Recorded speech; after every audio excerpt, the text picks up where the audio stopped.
Alrighty, welcome back everyone. We just talked about the embarrassing performance from Florida State yesterday, losing to Boston College 28-13 and starting their season 0-2 for I believe the third time since Mike Norvell has been there. So not a good start for the Seminoles by any means in a year that they very much thought they were going to go to the playoff, but let's get into some winners and losers from week one, and obviously Florida State would be a loser, but do not have them in here. A little bit more grandiose ones here, but let's get into this, and I want to start with one that was very, very fun to watch this past weekend, and it was SEC football pretty much across the board. There were a couple of stinkers. Obviously, A&M, Florida did not play the football they wanted to, but there were a lot of points. I'll tell you that. There were a lot of teams that put up just ridiculous amounts of points. Arkansas, Auburn, Texas, Ole Miss, Bama, all of them put up over 50 points, and a number of them put up over 60, and a couple of them put over 70. It was absolutely ridiculous what these people were capable of this past weekend, and if you take all of them together, just to give you an idea, we'll get into the details of some of these games a little bit later, but just to give you an idea of what went down last weekend, it was, if you take Arkansas score, Auburn, Missouri, Texas, Alabama, Ole Miss, and Kentucky, you combine them all together, I believe you're sitting at 416-3 is how much they outscored their opponents by. Outright ridiculous performance from a lot of these offenses. We'll get to the Auburn team that put up crazy stats, and particularly their freshman wide receivers, which we'll get to here in a second, but a lot of teams put on some shows in the SEC, and we had a number of others. Ohio State put up crazy amounts of points, obviously a number of other teams that had a number of big-time performances on the offensive side of the ball, but the SEC really took the cake, put up just ridiculous numbers against inferior opponents, no doubt about that, but at the end of the day, still really impressive, and you saw what a lot of these quarterbacks and a lot of these offenses are capable of in the SEC this year. Moving forward to a loser, people who like upsets had a tough week. 58-2 were double-digit favorites this last weekend, and Boston College threw us a little bit of a bone last night to give us a little bit more craziness in this week, but Vandy was the only team that won as a double-digit underdog against Virginia Tech this past weekend, so a little bit weird. Now, there were some very close calls. Michigan State barely beat FAU, Northwestern barely beat Miami of Ohio.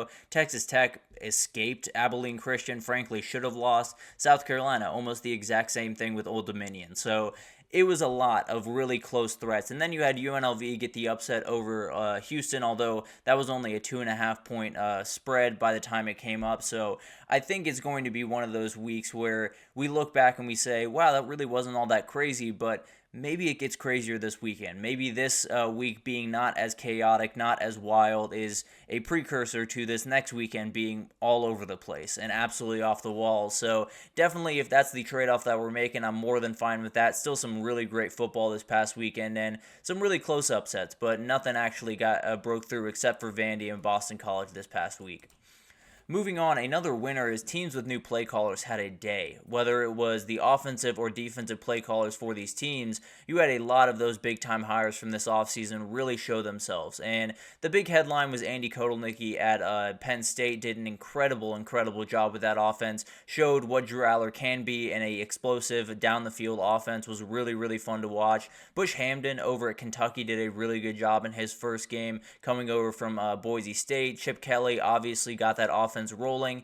Kalen DeBoer / Nick Sheridan, not exactly sure who's calling plays out there, but down in Tuscaloosa got everything rolling. And then on the defensive side of the ball, you had a couple of big performances as well. DeAnton Lynn, Blake Baker battled it out at USC LSU, and that was a really fun matchup and one where you saw the differences in the defense. Now, those defenses still have a number of big-time holes, particularly on the back end, but I still think there were huge strides that were taken by both those defenses in this offseason, and it was obviously because of the guys that they were able to hire. Tom Allen did a great job in his first game at Penn State, and so did Elko at A&M, although they came out on the wrong side of that. So a lot of really good performances from the new coordinator hires that all across the country were huge news all offseason, and they're delivering thus far, that is for sure.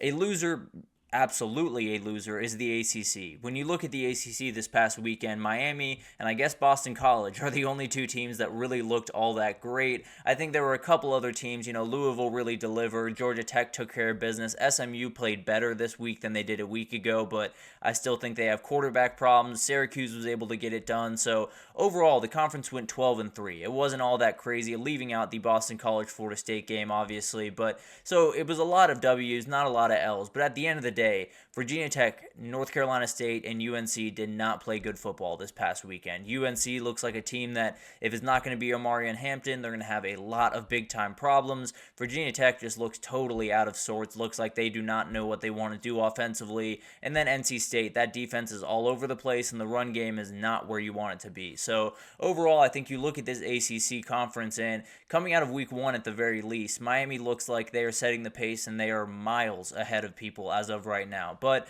we'll see what happens throughout the year. Obviously, Clemson is a team that could bounce back. Don't have to play Georgia again, so that helps a little bit. But we'll see what happens in the ACC. As of right now, it is definitely the weakest of the Power Four conferences coming out of week one.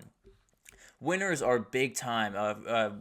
Freshman wide receivers just took over this weekend. It was incredible to watch a lot of these guys go to work, and there are a number to get to. So I want to break this down real quick. Jeremiah Smith put on a show, 2 touchdowns, 92 yards for Ohio State. Ryan Williams had 2 big-time catches, one 84-yard touchdown, another touchdown in that one, 193 yards, 2 touchdowns on only 2 catches. So had himself a very nice day. Then Auburn's trio went crazy. You had Cam Coleman had 62 yards and a touchdown. Perry Thompson 82 yards and a touchdown. Malcolm Simmons 91 yards and a touchdown.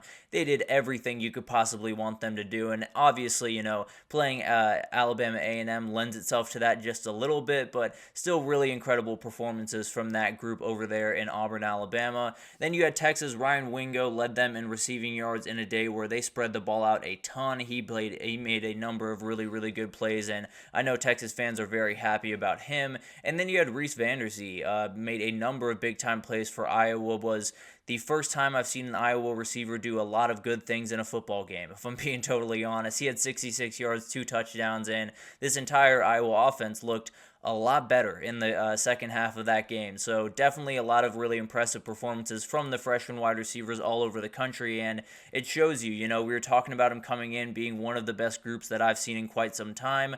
They're definitely living up to the billing, at least through week one, and I think it might just continue, especially with that guy right there, Jeremiah Smith, just downright special. He is insane, and one of those guys that, frankly, could lead Ohio State in receiving yards, and if you're a freshman leading Ohio State in receiving yards, you're an alien. It's outright insane what he's capable of doing on a football field, but awesome to watch, and cannot wait to see what these wide receivers can do throughout the season. Moving forward, if you did not like the 90s or the 2000s in college football, strap in, because it's going to be a very, very tough year for you. We saw USC get a huge win in Las Vegas over LSU and showed just how far that defense has come. Still some issues, but definitely much, much better than a year ago. Notre Dame got maybe one of the most, if not the most impressive win over there in Kyle Field, getting a top 20 win. Absolutely huge for them. And then, not to be outdone, Miami put on a show in Gainesville, and collectively, they might have brought back the late 90s, early 2000s football that a lot of people did not like. Miami was obviously very, very loud. USC was obviously the cream of the crop with Reggie Bush and Matt Leinart and all of those guys, but the hype behind these teams is real. You can feel it in the college football world right now, and it was only a matter of time. Whenever USC really hit big, it was always going to be a lot of talk around those two entities. And then Notre Dame is one of those that has been on the national stage for quite some time, not necessarily like they're just now getting onto the national stage again, but they did just get a huge win, and a win that, frankly, in past years, they do not get a lot of the time. So a huge, huge thing for all of those programs, and frankly, if you put all three of those teams together, you're going to have a really, really fun year. If USC, Miami, and Notre Dame are all in the mix, along with teams like Texas and Ohio State and Alabama and Georgia, it's going to be a lot of fun. You're going to have a lot of really, really fun jersey matchups in the playoff at the end of the day. And then finally, a winner and a loser is the Big Ten. This is kind of a complicated one because the Big Ten did go 17-1 this past weekend. Absolutely no help from the Golden Gophers on Thursday. But at the end of the day, 17, huge amount of wins. Obviously, they dominated, got the number of wins that they needed to get. there were a lot of really, really rough performances. Michigan State barely escaped FAU with a really gross performance up there.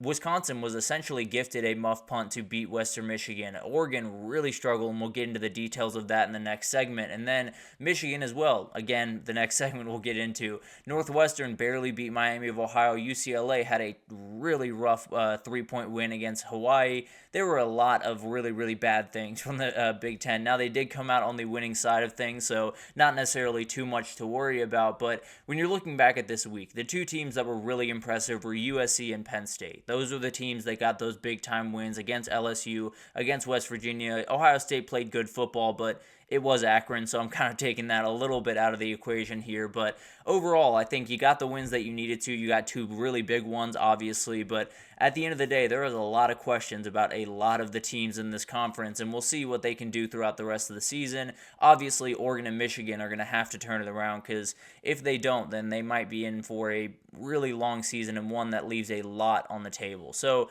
overall, I think when you look at the winners and losers from week one, it's a little bit all over the place. Obviously, this is going to take form over the next couple of weeks, and we'll see exactly who can separate themselves. Miami is a huge winner right now. If they fall to USF in a couple of weeks, they won't be. So it'll be really interesting to see how this develops and people flip from winners to losers and back again. It obviously will go all over the place throughout this year, but let's take our second break here. And when we come back, we're going to talk about the top 10 teams. A number of them just went to work this weekend, just took their teams to the woodshed. And then we had a couple that had some really worrisome performances, and I'll get into how worrisome they are and how long they might just follow these teams. So we'll get into that right after this, so stick with us.